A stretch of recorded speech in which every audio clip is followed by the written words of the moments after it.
lelo na buto lelo nzamba atangisi ngai ndenge nini plan ya opposant ezali nalingi na venger ba occident vanda na yebisa yo makambo esalama na mboka na bino eloko nini esalama le président oyo azalaki à l'époque wana bapesaki condition esengeli asudela mai ya fleuve na kati opposition nyonso kobana na ati na z mutu oyo aza litona kozala président oyo akokomaka plus tard nazoloba mikolo ete plus tard ezali Félix même pays oyo bakitaki nango na se ya mai ndesko Lucifix ayaki kodeside mpo bazwa mboka oyo bapesa yango kombo ya DS moko na kombo Zainabia de délivrance ayaki kokota nzambe alobi depuis 2003 azwaki siko position ya kodélivrer Congolais azolobela ezali namonaki Martin Fayulu. Papa Martin comme les arrêtés namoni oyebi ke nayo comprendre lo moko ntango wana koluka bapaster baloba o bokane bamba ya kuna te bakosala nyonso mpo baconvaincre mitema na bino baya bacommenter. Martin Fayulu akozala ta président jamais na RDC.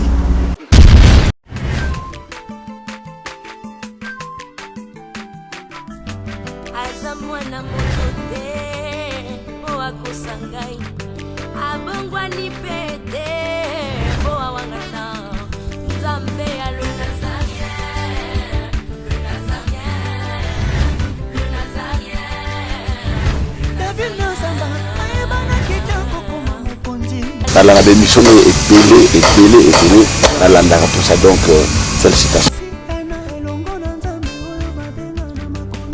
5 ans déjà, Eza est belé, les Nazaréens, parce que avoir une structure et tenir ne fût-ce que 3 mois, il n'y a pas en bas. Eza li pendant moi en bâté. Moi, ce que je vous demanderais, enfin, ce que je souhaiterais, Eza Karake, Bokele Lissous. Maman Tiffany, chapeau bas. Je sais que c'est dur, mais continue.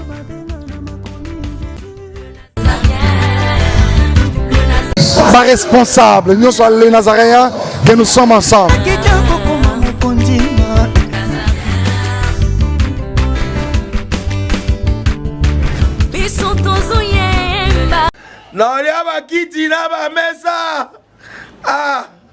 Atanya ukondoko namona yo nachayo na mwamba na minito na kata bena katikata saki ya fufu. Oui, allô Escoti, bonjour. Boni. Et l'autre côté, et puis qu'il y a mon bureau à travailler des micros. Donc dès que ça on a eu galère na niveau 0. Tout ça là boy. Ngai naza na mbongo vraiment mingi te. Mais nazo tchela bino moi mutio naza nango na agence moko boy Nazareta. C'est du sérieux. Oh. Maman, comment est bon donc yo pèse au fouti mbongo kuna partir à poto biso to ya to jubilo. Na bengi ya Scotty. Agence moi ifungami comme nango Nazareth. Na kufie. Agence lisusu. Ndeke sansu mulongo kuna. Pour cela susu. Tuna eza mamba mulongo te. Ye si afuti mbongo kuna partir à poto biso tozoke ko récupérer biloko oli. Ah tika boyeko. Yiso mona makama bongo na monte. Bat pape si mbongo kuna biloko récupérer biloko oli na agence. Ezalaka. Mais yango ibandi. Maman. Leki nanga yebisi ngai mena ndimite. Na lingi na mona ki mona beso. Poli kamba boye. Na monte na ne salamate. Maman yebisa ngai. Ba pesi mbongo kuna biso to récupérer biloko oli awa. Ya solo boutique Nazareta. Ezali boutique ou ezali à distribution de produits alimentaires. Ah! Nasali poto sunga bandeko oyo même ba oyo bazana na peu de ressources comme on a été bandeko bazana niveau Kinshasa même avec un petit rien. Donc à partir à $10, $15. Donc si on a un bon côté, nous devons na poto ko sunga yo a ozika biloko olia. Eh maman Nazareta nzamba pambola ya bakise mikole belé awa na sena mokili. Et bongo awa tozawa poto yeba adresse awa. La boutique Nazareta est ici à Kubungate, toza sur avenue Monkoto numéro 1, direction Elengesa. Face à face na église catholique Saint-Vincent. Ah, direction Elengesa, Monkoto numéro 1, à face à l'église catholique Saint-Vincent. Ah, Saint-Vincent d'école. Bon numéro de téléphone, vous avez déjà Bouzanango, on a 3 numéros pour Paris, vous avez un numéro pour la Suisse, vous avez un numéro pour la Suède. Ah! Non. Nazareth, vous allez la Congo Sili. Julia, ngana kangisa kia fufu. Ya modé, yo bandika na fufu. Oui, pour la Nazareth, dans le système Mbimbi, na mbongo Shingongo. Bon, ok. Vous allez Silio. Ça c'est du sérieux. Toza sur avenue Monkoto numéro 1, direction Elengesa. Face à face na église catholique Saint-Vincent. Ah, direction Elengesa, Monkoto numéro 1, à face de l'église catholique. Ah, Saint-Vincent d'école. Bon numéro de téléphone, vous avez monté déjà Bouzanango, on a 3 numéros pour Paris, vous avez un numéro pour la Suisse, vous avez un numéro pour la Suède. Ah! Non. Nazareth, vous allez la Congo Sili. Julia, ngana kangisa kia fufu. Ya modé, yo bandika na fufu. Oui, pour la Nazareth, dans le système Mbimbi, na mbongo Shingongo. Bon, ok. Vous allez Silio. Ça c'est du sérieux. Bienvenue sur nazareantv.com. Je dis déjà shalom, bonjour et bonsoir chez vous, bien-aimés dans le Seigneur, vous tous qui aimez Nazarean TV et vous aimez aussi le Seigneur Jésus-Christ. On est ensemble, il n'y a pas de souci, car le Maître est avec nous. La princesse de l'Éternel, la sortie Fanny Mokwala, des servants de Dieu. Avec vous, nous allons passer de bons moments dans la présence de notre Père qui est le Seigneur des Seigneurs, le Roi de Rois, l'omniprésent, l'omnipotent, l'omniscient. Encore une fois de plus, shalom, mais avant toute chose, j'aimerais glorifier le Seigneur car la Bible nous dit que tout ce qui respire loue le nom de l'Éternel. Aujourd'hui, je suis avec un prophète, on va essayer un peu de partager parce que il m'a appelé, il y a un message à donner aux enfants de Dieu, au peuple congolais. Alors, on n'a pas le droit de boycotter ou de refuser car c'est le Seigneur Jésus qui est le Tout-Puissant, le Maître de Maîtres. Mais je glorifie tout d'abord le Seigneur. Ensemble avec vous, on se retrouve tout juste après. Merci beaucoup.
Ok, nous sommes de retour sur ces plateaux. Je pense que cet élément a fait plaisir énorme à maman Mariam Piamé, à tous ceux-là qui sont ici à gloire, les génies, que le Seigneur le bénisse abondamment. Pourquoi pas tous ceux-là qui sont depuis la France, Belgique, Canada, Texas, Allemagne, Hollande, Finlande, Brésil, Afrique d'ici, Doumela depuis Paul, Centrafrica. Nous vous aimons beaucoup aussi à ma sister depuis les États-Unis, Nekab, qui avait totalisé une année de plus le 21 novembre, le jour où Fayoulou, le président, Nyataki Souma Kolonaye na Kinshasa. Donc, allez-y comprendre que le président Fayoulou a Botamanaye, date Morona Nekab. Nous vous souhaitons vraiment de bon anniversaire, que le Seigneur vous bénisse abondamment. Et bien aimé dans le Seigneur encore, je vous annonce, avant de saluer mon invité qui est ici sur ces plateaux, déjà le 1er décembre 2018, bien sûr, c'est la sortie officielle de votre album Trône. On a été beaucoup sélectionné dans affiche album où il y a featuring na papa, il y a featuring, il y a maman Tiffany, la princesse de l'Éternel, na papa Henri. Oulaja, bayembi nini ndelonga nazo tuna. Nanga mona yemba bayembi.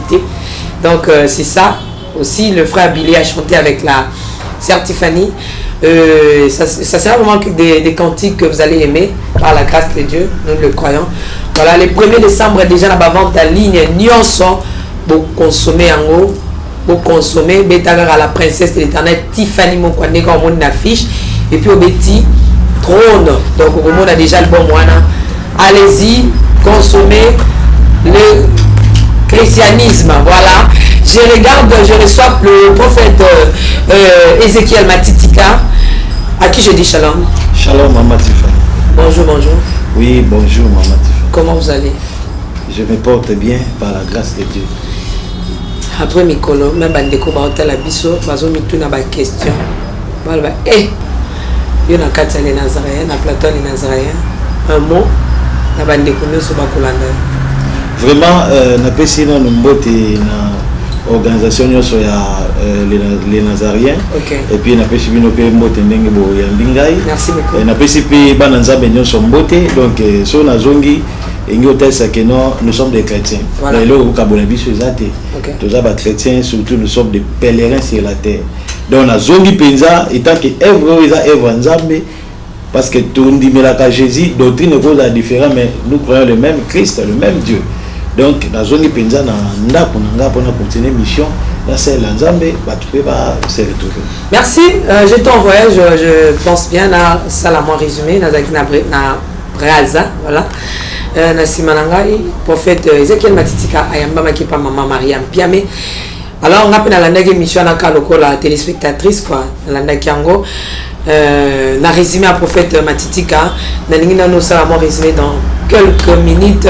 Au lobaki na émission oyo utaki koleka pona retour na yo parce que bana nzambe to lobango sans que to ke no ko bomama to marché bamo ba déclaraki balelaki parmi biloko esalaki ke la sœur Tiffany aloba non na prophète Ezekiel Matitika ezalaki nini to bandeli koloba yango ezalaki parce que bana nzambe balelaki ba mama Tiffany prophète Ezekiel azosombisa biso citron to cha mai to ke ni western prophète Ezekiel.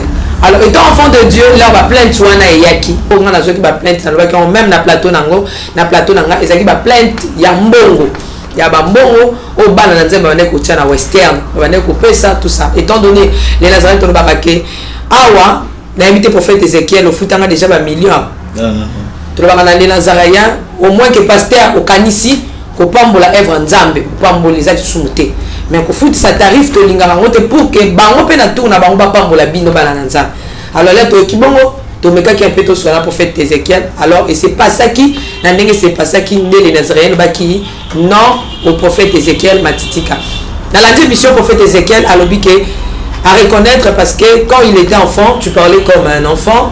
N'invité dans le biloté hein. Ah oui, c'est voilà. Ça. Bon, bana nzambe nyonso na ebi ke botu tsama ki makasi siri yango moni na vita ngo sala bere et sala ki okola pe.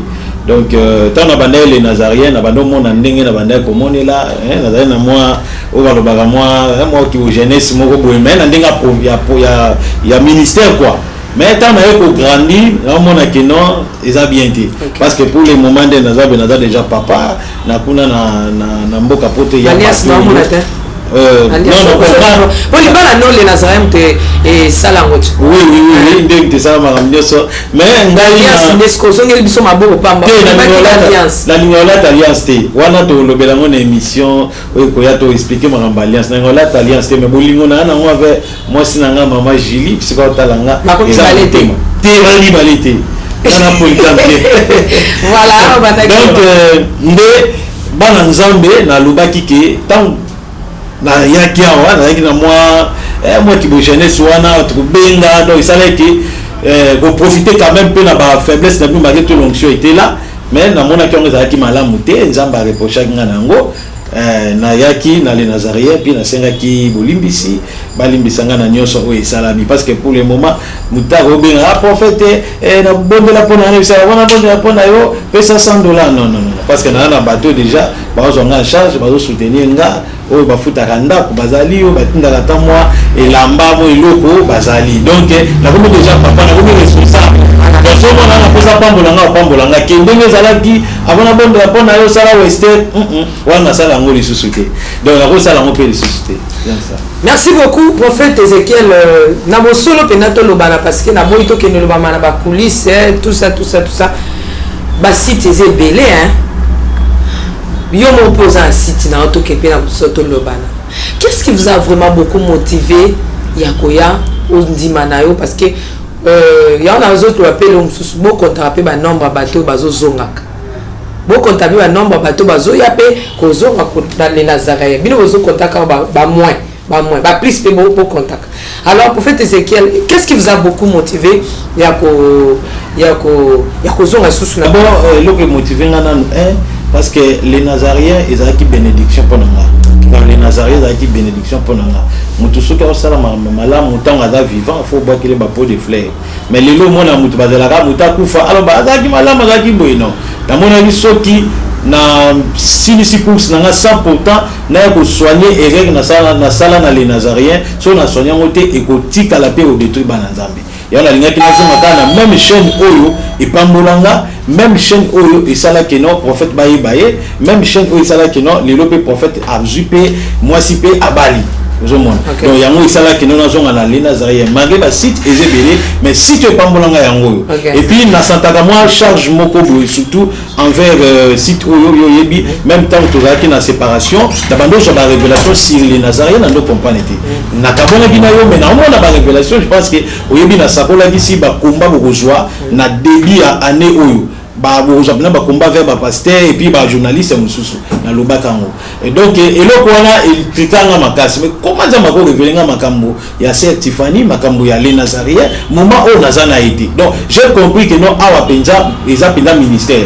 donc chez nous eza ministère ils ont sauvé ba ebeli ya on a pas quitté il faut na zonga tata bisika na sala ki vol na nga faut na zonga mais prophète Ezekiel tika au moins na tout na yo bato ba mona ki yesu l'air balzo lo ba yesu azolo ba makamba comprendre ba ki le ba pe ko ba parabole te le temps ba tombele ba pasteur lo ko ayo parce que ça m'telle musuto ozongi na kata les Nazaréens nous avons encore le prophète Zaka ba prophète ba prophète ba Romi qui c'est prophète placé dans nous saluons aussi le temps ba sel mususu nzambe ba kolongwa ba koloba makamke to longo pona boy yo le ko sali pe moko exemple qu'est-ce que tu peux dire aux enfants de Dieu en craignant Dieu pas pour craindre quelqu'un pour na ko sepe samtu na ko banga nzambe na bosolo o ki ko ba selon yo expérimenta ils arrêté pour la tarif ils arrêté pour la mauvais comportement to nini caméra ils ont tala bana nzambe ba donc là nous na ko lo ba izaki on va sala wana eza bien te il faut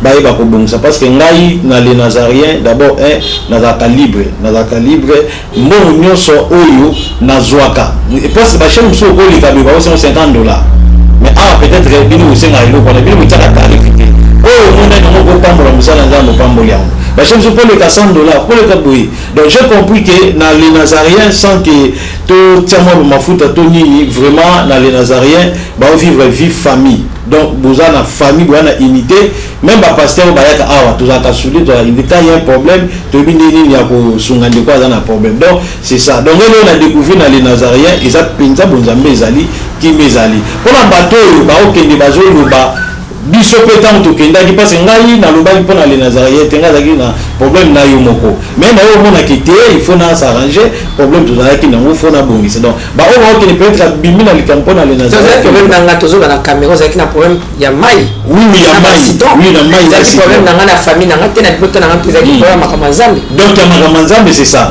donc tant to mona bana ya les Nazaréens donc problème de la kiangwana mais tant que na zone na arranger et le wana na l'habité et sengeli na zonga kusala msana donc ba passer wa zone babongo pour na makamba les Nazaréens pendant batika ba bikampi ko bongisa mukesi yango ko ngana mona mabimo kote. Merci beaucoup, je pense que to retourner à wa mingi te bana nzambe na moni ba tumde ko bokomela ngana ba les Nazaréens za la nzambe nan après ya bino biso bana misala Sur ce, Tolobi Paul et Awa, et le ça qui prophète Ézéchiel, tout déclaré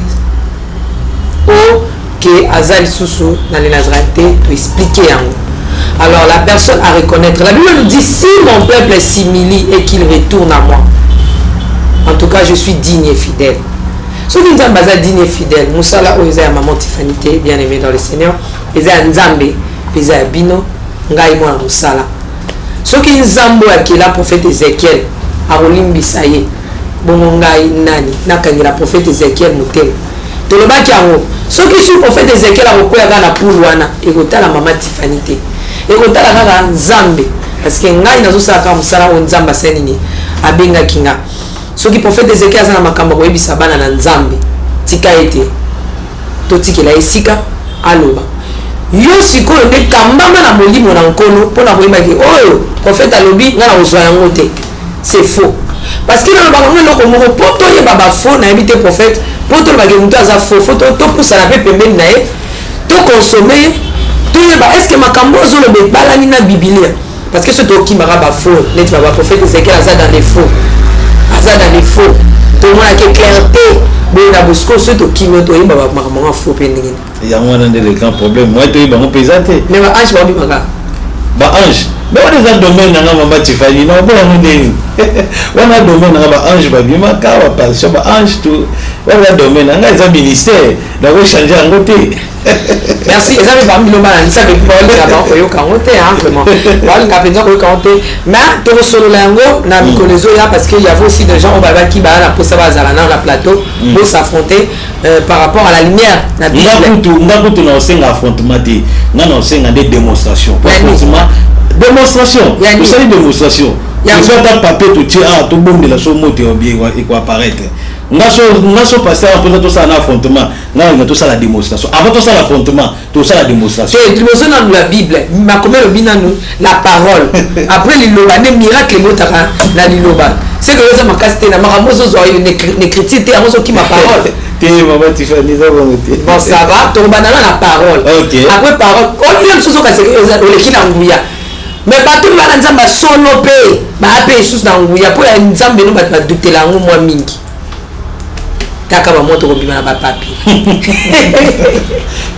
Merci beaucoup.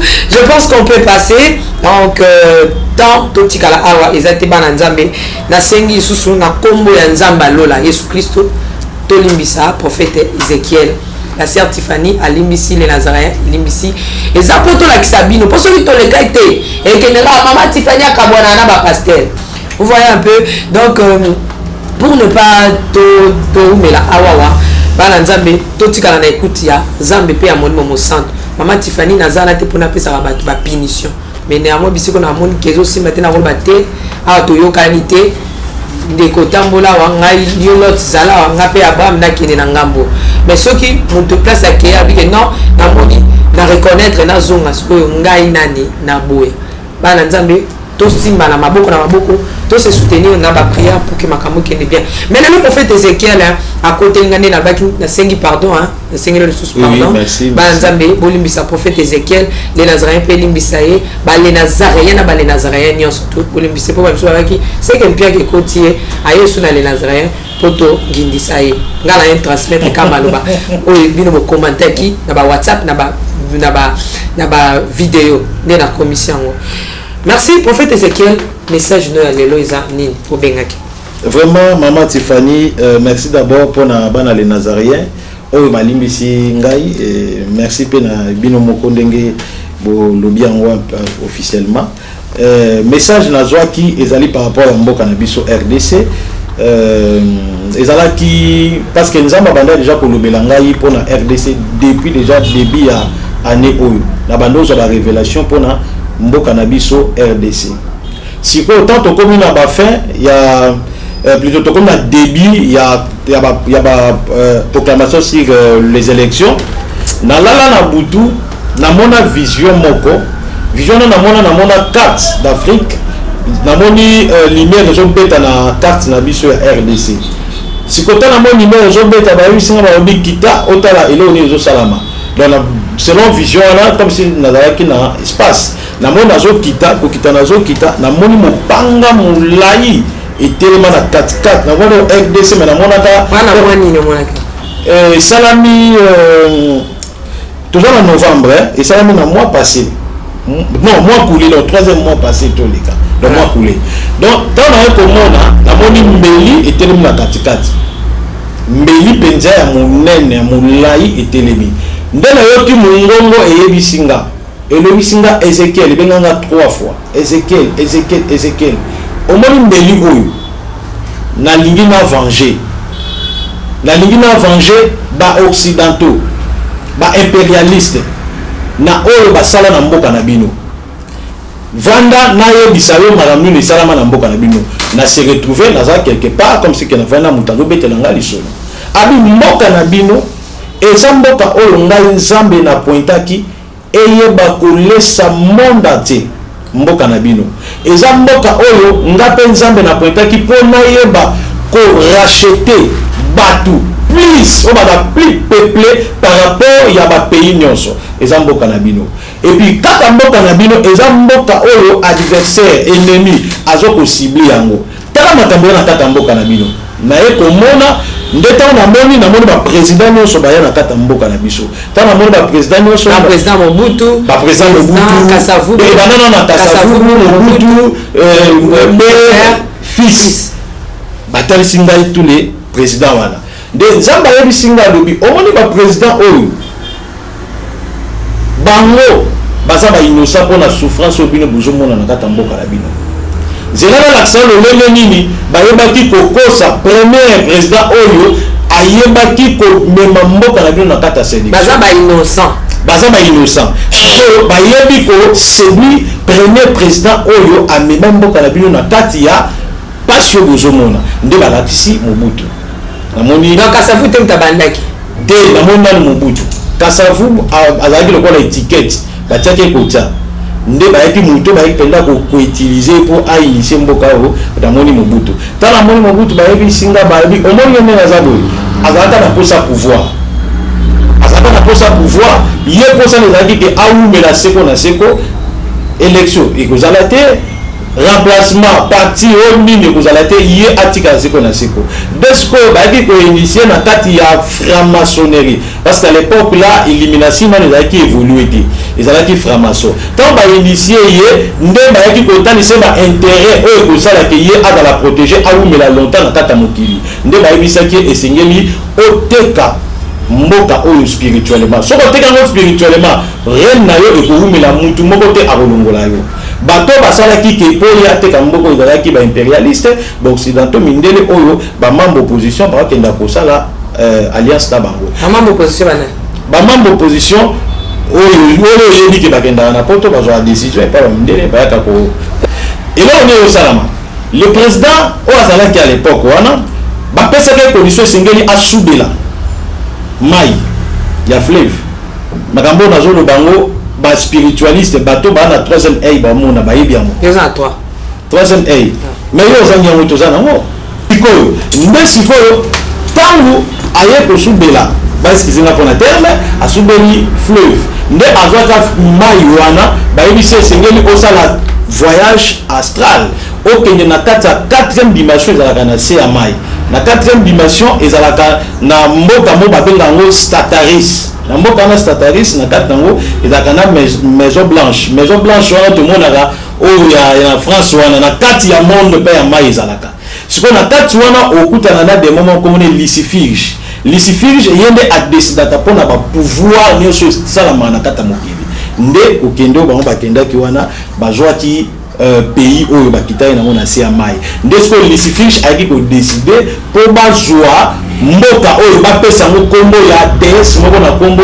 Zainabia donc Zainabia azali déesse sikoyo ntango bazwi nkombo balingi bapesa na mboka babi te moye topesa yango Zainabia te parce que yora bato oyo nzambe bakorevele bakoyeba yango bakodetecte eloko oyo to abrege yango Zaïre nde bazwaka nyonsoka nzambe alobaka eza barévélation nzambe alopesa nde bazwaka bapesi nkombo Zaïre depuis kaka bapesaka kaka mboka na biso Zaïre nde sikoyo mutu congolais akomaki esclave ya impérialiste. Même ata Mobutu, quelle que soit autorité azalaki nango devant ba impérialiste abandokanga monoko parce que bando décider sérieux de omoni tangu président nani le père ayaki ayeko coopérer na bango popesa na pouvoir ngana kota na yeba popesa no ba plus que même Mobutu parce que bamone ba travailler na Mobutu bamone que non Mobutu abanda ko tcha bango kaka parce que mundela za soki apesha pouvoir apesha ya Mobutu apesha na moi intérêt na ye ko simbati et puis tant que intérêt na yo yebe azo obligé à servir peine intérêt na yo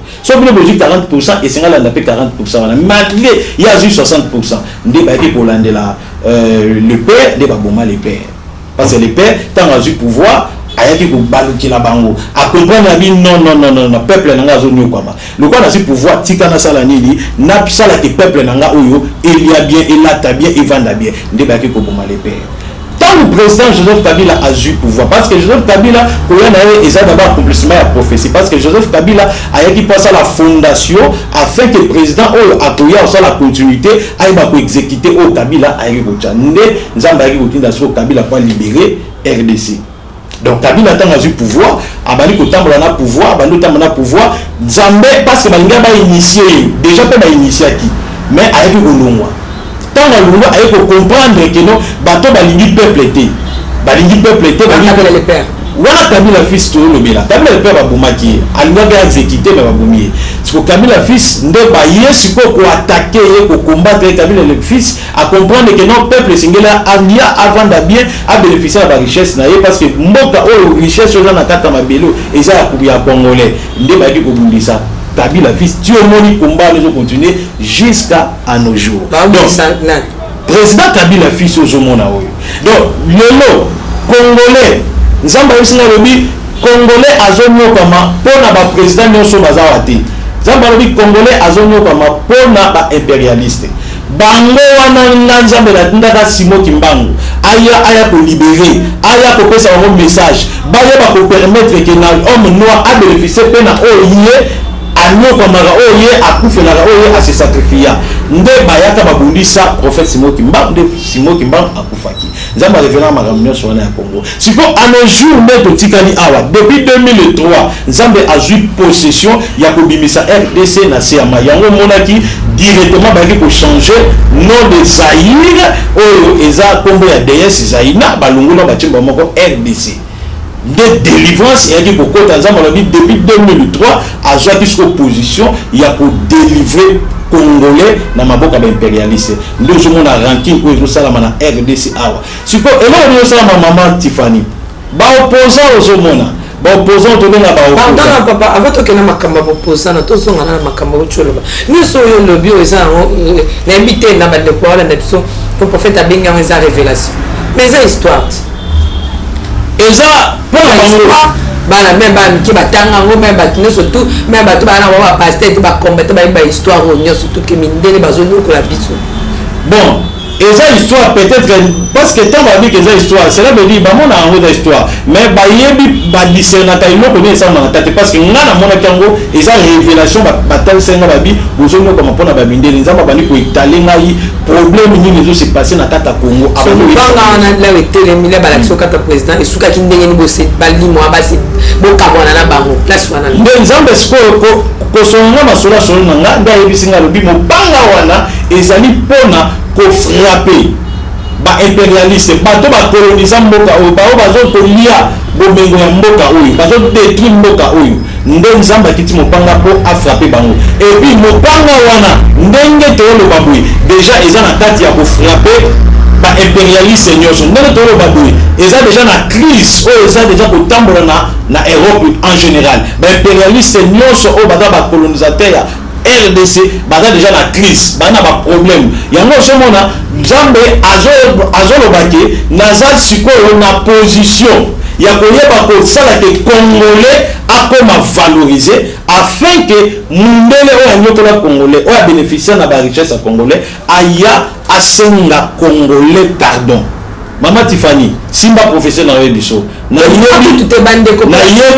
yebi Zimbabwe na la na butu za matalisanga histoire nyonso ya Zimbabwe zamba yebi singai Emerson Ngangwele auzala président yenda kobima pe yenda omema Zimbabwe na émergence na sakola profession na année passée ekokisama bato babenganga ekokisama na lubango na internet na sakola pona mama olangi na yebisa nzamba yebisinga boye oumela tozo kufa na sakola bato bayebi yango elika na internet après 2 mois mama olanga kufa nzamba lobela ngai nazoloba bosimba profession oyo mundele bata ya Nazaria bati mundele bozoma ba impérialiste bato bozomona bakoya kosenga congolais pardon et puis tant basenga congolais pardon et aux officiels bakoloba kene to bénéficiaire le prophète de la Senga pardon tu n'aimes sur deux ans au courant te bamindele ba ya Afrique partout même awa na habité maman ma isoka ba il y a déjà ko senga pardon ba kenda même ba kamba ba kenda bisinga ba senga ba pardon ba yo sur deuxième tout ba pardon ba congolais ba limbisa ba monter wana o na habité pardon na pas ngana na mona moté mais o nganza mazo bisanga ekozala officiel on appelle kala ba TV ekozala officiel bakoya penza bakoleka na RTNC ba bito ko senga ba congolais pardon bakoleka na RTNC to ko senga ba congolais pardon ça va to comment problème ezali awa ezani ya bopoza na mona ki côté ala ndo lobaki lelo na butu alelo parce que tango to sel no rendez-vous senga na pesa message oyo zamba yoko sonanga na butu alelo nazolo bateke non parce que bazuzo za politicien non naza politicien te puis l'église nanga na ba politicien te lelo na butu alelo zamba tabisinga yi ndenge nini plan ya opposant ezali et puis ndenge nini bango ba se décider ba opposant on a mis ba opposant ba se belé faut le barad ko détailler côté pour toi le opposant oyo ba retrait signature tu as pas opposant oyo ba ta 5 nanga mo ba retrait signature ils sont opposant on a nazo lobela ezali na mona ki Martin Fayoul papa Martin comme on est zangaté na moni Martin Fayoul namoni Mbemba namoni Katumbi tant namoni bango namoni Martin Fayoul batu bazo sepela il y a des présidents na ba prophétie mususu ndenge bilo ba il y a des présidents zamba bisinga lobi nyonso lobanya na ngai na lobi yango te ba prophétie wana elobami wana en fait ezali ba benga ngo ba télépathie ba télépathie maman Tiffany tozano awa aussi ça mayele na ba plateau tozano awa tokanga date ya lelo tokutana no na 2019 oyeba ke no oyo na lobi awa c'est l'ainsi dit le Seigneur ce n'est pas vrai et là de salami namoni Martin Fayoul namoni na ba mindele ba osola na ba mindele plan ezali président Martin Fayoul sona ba mindele azosola na ba mindele na ba deux personnes autour na Katumbi na Moïse naza politicien te nazo répéter naza prophète nazo loba onza mayebisinga na buto alelo na moi bazo sola bazo lobela si ba élection en mboka na biso le problème andeki ba occidentaux bazana batu o ba ko négocier na bango te afin que ba ramener congolais azonga suna se makolo afin que bango ba ko gouverner pourquoi RDC s'est décidé élection dans la organisée na ba impérialiste te eza mystère makambo to mona na molili na musuni na molimo pe salamaka eza mystère mais ba yesu ko travailler na ba opposition ba travailler na ba opposant et là on y va faire na ba opposant élection na machine oyo élection eza organisée par ba congolais mbonga ba congolais parce que bon ba limiter élection gazé na mbonga ba congolais on a révélation eza analyse elingi te bango bazala organiser na mbonga ba congolais élection oyo parce que bango ba intérêt na bango ba impérialiste ekozala te nde sikoyo ba utiliser ba opposant pour ba boycotter élection oyo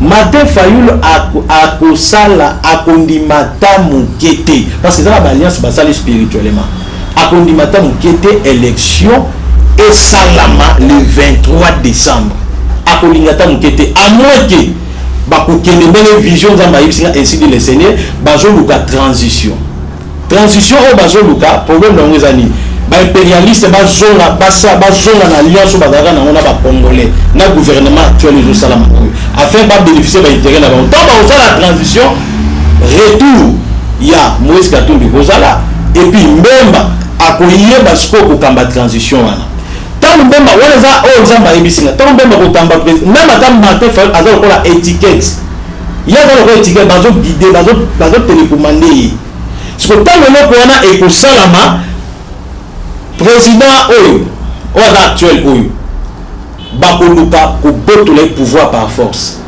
bakongo ti akokima nde plan na bango eza bongo Mbemba akambi transition nani Moïse Katumbi premier ministre Martin Fayoul akozala na se na bango ali ba memi sikoyo peuple ti organisation élection ekosalama selon mbongo ya ba impérialiste selon mbongo ya ba mindele oyo nzamba temisi mopanga lobi singela venger bango nde plan na bango ezali yango monaki tangu batali na kati ya na kati na bango nyonso baoposa bamoni ke non Félix akozala jamais akolinga pe jamais kondima proposition wana ndo monaki baekataki Félix balongoli neloko wana ndo moni bango basangani po bamema parce que biti na bango ezaki élection esalama te nzamba yebisinga le 23 décembre et puis biti ya nani biti ya boposa na uti kotangi ndo awa président Martin président Mbemba na Katumbi biti na bango ezaki élection esalama te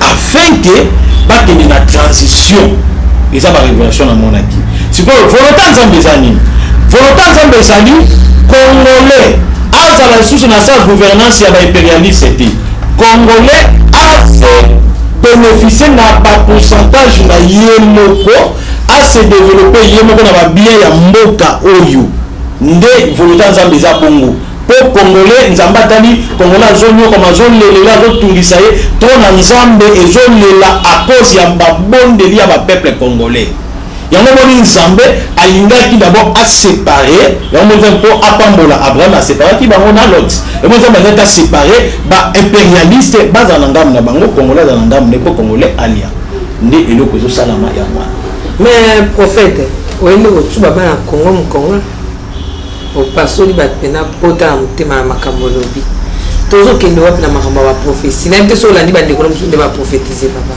mpo ngana tomona na kale oyo ate bambula bono ça fait déjà 2 ans sikoyo après 2 ans oyo kotuba bana na Congo mokonga pendant que miso ya bato ekei fixe pa ya le président Fayoul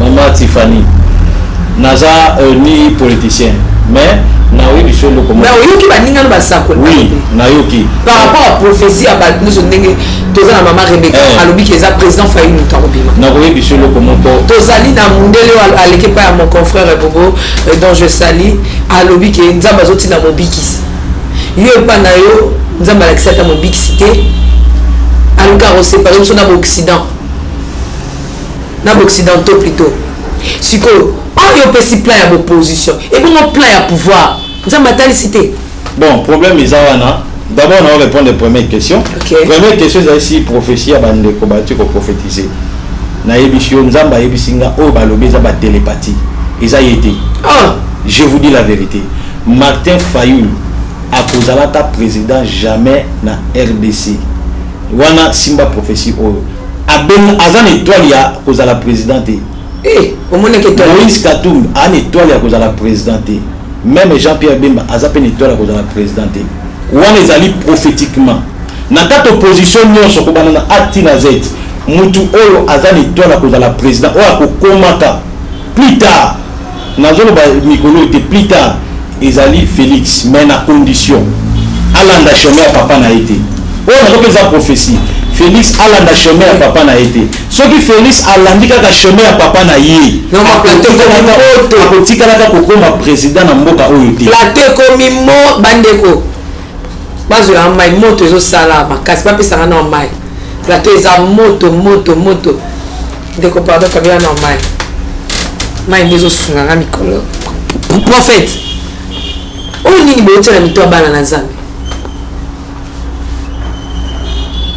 Maman Tiffany eza likambo ya volonté ya nzambe pe étoile ya moto eloko nazoyebisa yo toza na yo awa ti 2019 2021 22 23 donc bato nayebisi yo wana Fachoum akokoma président te nalobi te akokoma président nalobi akokomaka plus tard mais na condition nzambe ayebisi ngai condition ezali atambola si batrace ya papa na ye te soki atamboli si batrace ya papa na ye akotika kokoma président na mboka te ani tola oza président asa ni tola oza président mais akobungisa ngo soka alandi trace ya papa na idéologie ya papa na ye nde akobungisa étoile wana oso tangi étoile na mutu natangi ba étoile na bango mais nayebi en fait bon opesi plan ya opposition plan ya pouvoir bon plan il y a pouvoir plan ya pouvoir ezali plan ya pouvoir ezali na kati ya pouvoir normalement nani muto o aza dauphin o aza dauphin oyo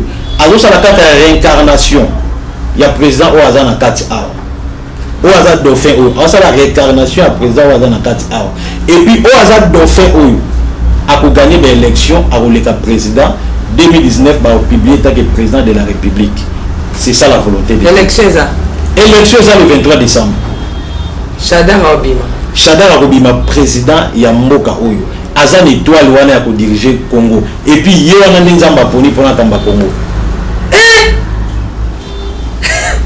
Mama hobi ke na yo comprendre lo mo tango wana ko ka ba pasteur ba loba o bokane baba ya kuna te ba osala nyonso pour ba convaincre mitema na bino ba ya ba commenter. Président Chadari a président d'élection. La président d'élection, c'est ça la volonté de Dieu. C'est la volonté de Nzambe. Jusque là, chaque jour dans le plateau, il y a une volonté de Nzambe. Il y a une émission qui est Maman Tiffany. Na l'émission qui merci. Tous les publications qualité. Na émission boui. Et les populations congolaises. Que président Chadara Leka pour Nani. Oui, c'est ça la bonne question. Volonté Nzambe ezali pour na choix ya nani ya Chadar Nzamba poni. Pourquoi? C'est parce que Nzambe déjà sakola pour na 4e président on va la continuité. Il y a président actuel où yenda ko mema exécution, il y a fondement, il y a kolonga na kati ya gouvernance ya impérialiste. Yango Chadar oya osala. Yango moni volonté Nzambe ezoko ya déplacement. En sa continuité. Akosala yango ba bengi dauphin. Akosala ndete dauphin na wana matambo ba langage bata mokili. Nga nazolobela si la vision que j'ai, la vision que Dieu m'a montré. Nda osala opportunité wana. Passe ya congolais ezali pona Chadar te pona opposition te passe ya congolais za mundele. Parce que opposant et l'autre azosala azokende oluka pouvoir et pas mundele. Yango de volonté Nzambe eza kuna te. Et on a émission que non choix ezali pona choix na landi malam bref choix ya Nzambe eza Chadar choix ya Nzambe eza Chadar choix ya Nzambe eza Chadar le président na 2019 oui mais Fachi azan étoile ya Kozala président plus tard en condition Nzambe albi atambola selon idéologie à papa na été voilà président Fayulu président Mbemba na président Martin déjà Moïse Katumbi Moïse bango nde babomi te baza babomi te mais ba étoile na bango eza oza président bakoza na bango bango nde ba négocier na bamindele bon napoma wana bakoza na ba premier ministre bakoza na ba député bakoza mais baza na étoile ya kokamba pe onde ko camera eza étoile nazoyebisa yo bopotana mo opoza nyonso na bina kati na bango ta mutu moko nde mutu aza na étoile akokoma ka plita mais alonga na idéologie atamba idéologie ya papa te donc idéologie na nde ye moko ayebi yango nga na yebi yango te président yokana ngebi okutu président Ezekiel po na obunga na maloba na plateau olimbisa bandeko nayebi te makambo ya prophétie oyo toyeba siko te Nzambe na trône na ya lingi nini kiti ya bokonzi ya Congo eza ya kowelela nani akovanda bilongo oyo toyoka ekuti na mona nga te eza lisusu président Fayulu te yo momona baplein esalami lobi te baplein oyo ya lobi prophétiquement Nzambe amoni yango ndenge bon wana eza organisation ya mokili ntango moto ana mokili oyo azose décide Nzambe kuna amona nde moto ya mokili amonaka te wana eza nango bon nayebi te même ata soki mpe Nzambe aponaki ata nani oyo te président oyo Chadar te même atondisaki tata Raphaël enga mpe kaka ezala ye te ozomona choix ya Nzambe ezaka choix ya Nzambe loka Nzambe aponaki aponi quelque soit plein moto akosala Nzambe so aponi moto aponi tokomokita na suka ya émission prophète Ezekiel kasi ali makambo ekomi okendelele sikoyo ngai nayebi te parce que prophétie na yo olobi oui balobi to examiner mais ngai nalingi natuna yo signe nini elembo nini okola pesi yo pour que endimisa peuple na ye profession yo pesi elembo ke tango ndeko Shadara kobima bato balela te ezaki volonté ya Nzambe tango président Paul Facha kobimaka plus tard bato balela te aza na volonté ye étoile ya kozala président elembo nini parce que même Eli alobaki na Akab yo nde ozo troubler Israël Akab alobinga te eza yo solution wapi na montagne bozo ba prophète oyo aloba eza Fayulu oyo aloba ezali yo lobi Shadari oyo aloba kuna ezali Fashi mutu na mutu azoloba na oya ye oyo alobake mokonzi akobotama akobima na poto kuna ka place occidental oyo ozoboya babi akobimela kuna misusu tozoyeba te tobotya biso wapi elembo nini okola pesi yo pour que bana na Nzambe bandima eze so elembo te ya boye elembo oyo Nzambe apesaki mpona d'abord ba élection oyo elembo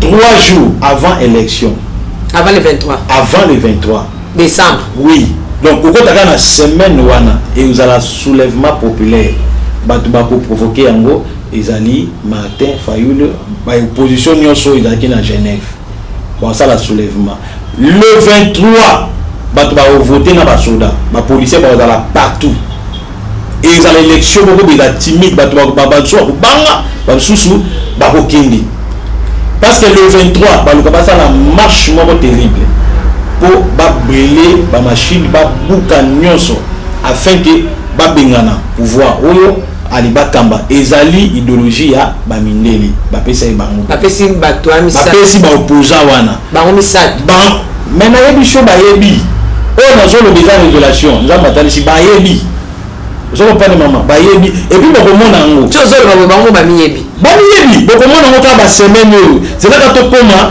ba campagne koma kaka na 4 suka bo mona ba soulèvement et les leçons wana ba marche et la sous la campagne jusque là prophète Makambo le bezaka niti ba histoire pour nous deux ça calculer déjà ba marche ezala que wana bango mama nga na yebi makambo na te ngai Nzamba lobelinga tozolinga pene limbo za palpable mais Nzamba yebisinga ya mwana limbo ya mwana prophète pour attendre ça bango que sa volonté n'est pas là sa volonté n'est pas dans cette opposition va se repentir et va se repentir va tika oteka mboka o Nzambe a eu décision seigneur congolais alonga na misère va se repentir va tika oteka mboka o so ki baza na posa pouvoir ba kende ko luka Nzambe ba bondela esili na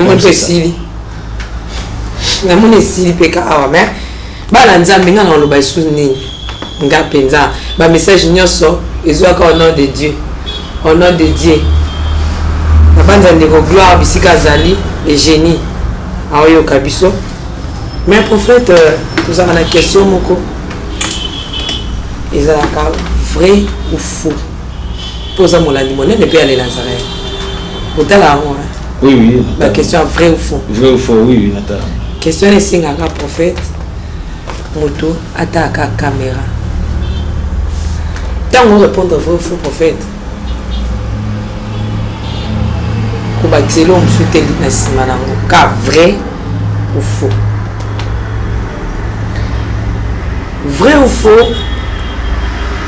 prophète Ézéchiel aza moto akasai faux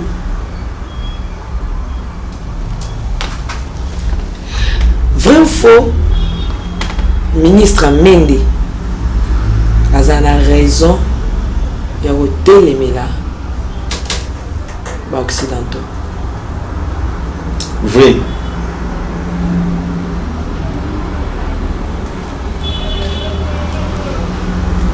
ou faux ezaka ba occidentaux te muto bazoyiba richesse ya Congo même ata ba pays eza zinga na biso ba oyiba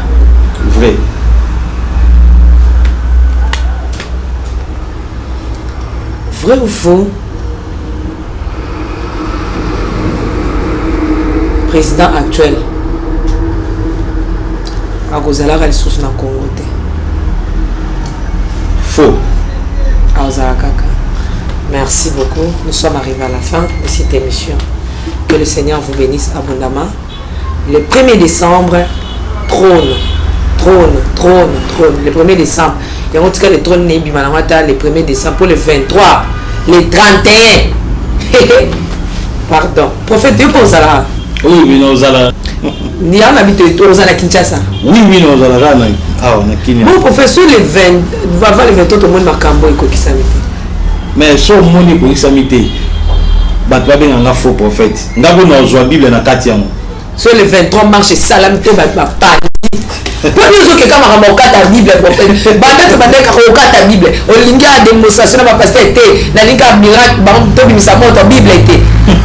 Parce que pour moi, les affaires sont au fan beaucoup. Il y a une autre sur la Bible, tu passes sur la Bible, la sensini. Le problème est que ngai na voyage trop dans le monde d'esprit. Na yebi makambo ça dans le monde d'esprit.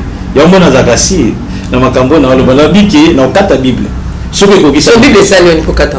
Parce que Bible est la référence nanga. Soki na kata vous savez dire que nzamba ko singa. Mais ce que baka makambo makasi na ko gérer na bino. Mais tout oh nzamba lobe samba lola. Hey.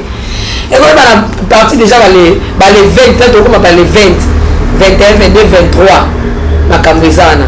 Le côté le 23, maman Moussouana na poto ma concierge la Sali, Marceline, Nzamba Pambola. Là tout le mois à partir les 28, 27, 28, 29, tout comme les 31, ma camoussou zana, baba tout là ta singa rouge. Il y a aussi mon amant derrière la télé rouge na ngai. Pour baba tout là ta rouge na loketo. Ngade na banjo là tango avant, banam tout. Na nzoto na sac même na ceinture na ngana chapé rouge parce que lorsqu'elle anja koleka amona ngala za ya nzambe amona banguna ba po makongo Alexa bango bika prophète le singa rouge te wana za ba télépathie bato wana na 2019 ba okim internet ata rebeka okim internet et bino mona mwana bato mukebo na ba problème na été mais na ebiso tika na internet non tika na internet parce que chaque nani matin a tika la aux la présidente ata na signe wana te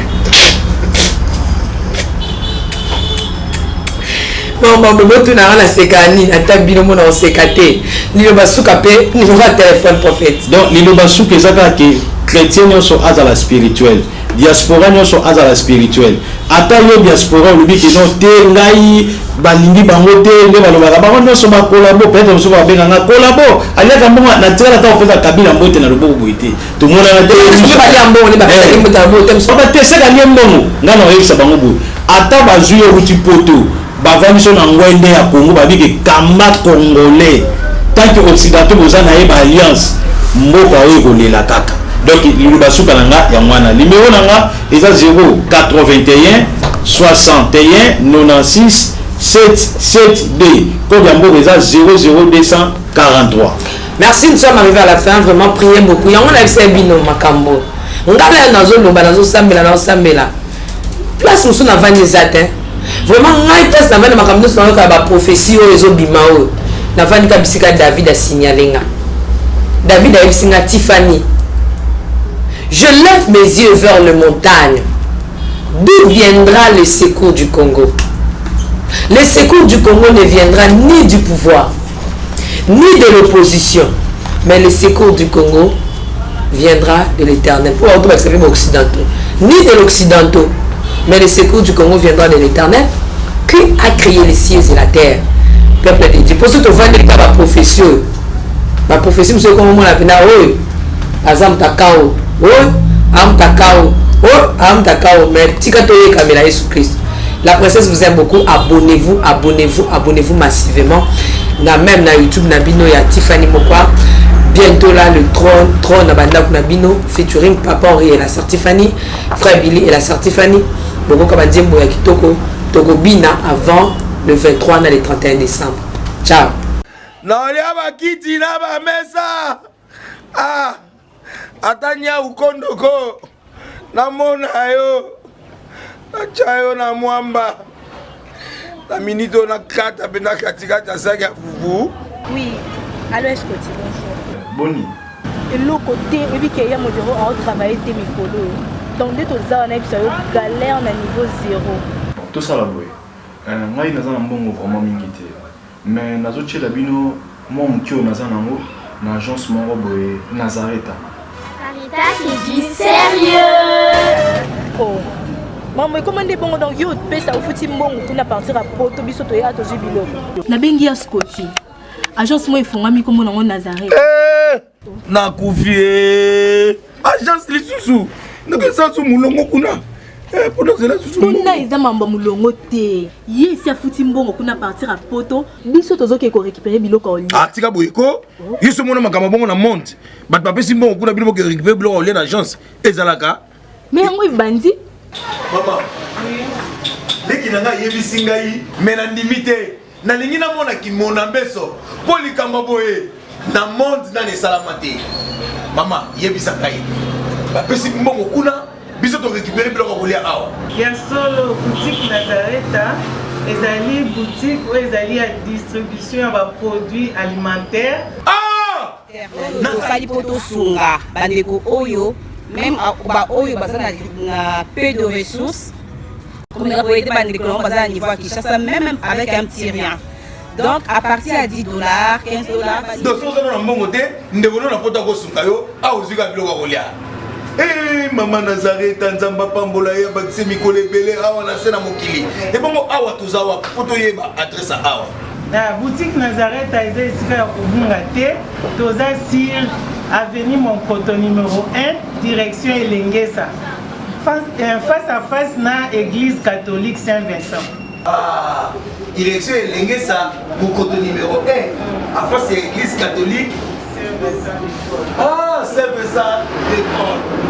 Bon numéro de téléphone, vous avez monté déjà, vous avez on a 3 numéros pour Paris, vous avez un numéro pour la Suisse, vous avez un numéro pour la Suède. Ah non, non, non, non, non, non. Nazareta, nous allons la Congo Sili. Julia, nous allons la Kangisa qui a foufou. Il y a modé, il y a un foufou. Oui, pour la Nazareta, dans un système en bimbi, dans un bon chingong. Bon, ok. Vous allez Silio. Ça, c'est du sérieux. Azamwana motote, boa kosangai. Abongwa ni pete, boa wangata. Zambe ya le Nazarien, le Nazarien, le Nazarien. David Nozamba.